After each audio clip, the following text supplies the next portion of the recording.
U već 25 projekata Programa Ujedinjenih nacija za razvoj uz pomoć Evropske unije, Kraljevine Švedske, Švajcarske i drugih donatora, kao i Republike Srbije i saradnju sa Ministarstvom zaštite životne sredine, pomaže prirodu da leči samu sebe. Znači, pokušavamo da napravimo rešenja zasnovana na prirodi, da se ne bi morala da koristi velika mehanizacija, traktori, bageri, da se održavaju zaštićena područja, a posebno vlažna staništa koja su izuzetno važna u svetu za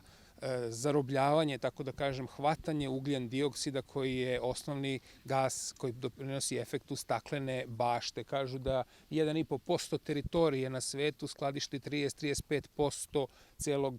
celog ugljenika i to je izuzetno važno za klimatske promene i izuzetno važno da shvate ljudi da su vlažna staništa i prirodni rezervati neophodan resurs u borbi protiv klimatskih promena. Mi pokušavamo u ovim projektima da održimo vrste, žive vrste na terenima na kojima oni postoje, kao i da pomognemo da se te vrste vrate na te terene, kao što nam je na primjeru Obedske bare upravo i pokazano.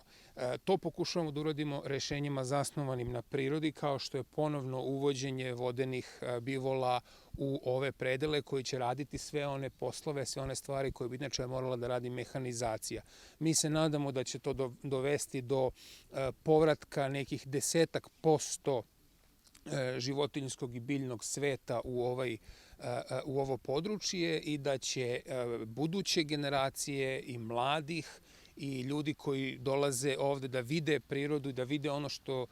nije lako videti u gradskim i urbanim sredinama, moći da zaista i vide i uživaju u tome, a istovremeno i da pomognemo prirodi da izleči samu sebe.